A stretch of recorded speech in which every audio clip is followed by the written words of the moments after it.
Je m'appelle Florence Rudolph, je suis sociologue, urbaniste, spécialisée dans les questions d'environnement et de risque. Depuis 10 ans, on travaille à l'échelle du Rhin supérieur, entre la Grand Est, le Bade-Wurtemberg et Bâle, ville et canton. Le mobile principal de Climabilité, c'est d'accompagner les entreprises dans l'adaptation au changement climatique. Sainte-Marie-aux-Mines et le Val d'Argent, c'est dans notre projet ce qu'on appelle un site pilote. Il s'agissait d'identifier quelles étaient les sensibilités, les vulnérabilités des entreprises, toutes branches confondues, et travailler à des chemins d'adaptation ou à des projets de territoires résilients climatiquement.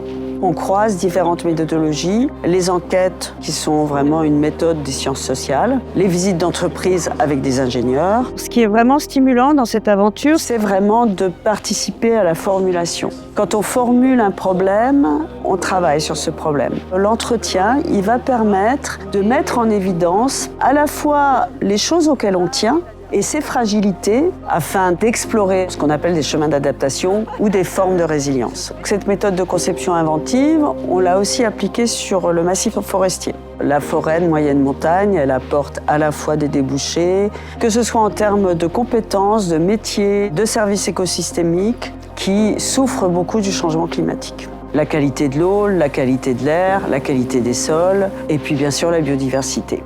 À Sainte-Marie-aux-Mines, on dispose d'une grande diversité de commerces, de restaurants, de pharmacies, médecins et aussi des établissements publics de renom qui accueillent encore des manifestations culturelles, le théâtre, la piscine, l'espace Burrus.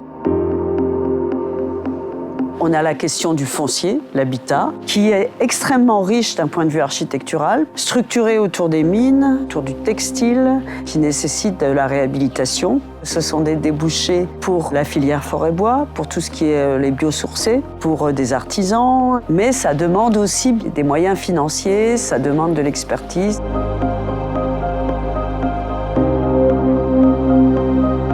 La question qui se pose, c'est la question de la transformation. C'est pas d'abandonner ces héritages, c'est de réfléchir à la manière de les faire s'insérer dans cette époque et à partir de ce bilan, tisser des liens entre tous ces acteurs. Cette dimension territoriale, on l'a vraiment vécu ici dans le Val d'Argent. On a un échantillon extrêmement riche de compétences et ça, c'est une force. C'est important de penser tout le tissage territorial pour bien faire comprendre qu'en termes de ce qu'on appelle l'économie résidentielle, il y a vraiment de quoi attirer des profils très différents. C'est ce tissage qui va apporter de la puissance, du ressort à ce territoire.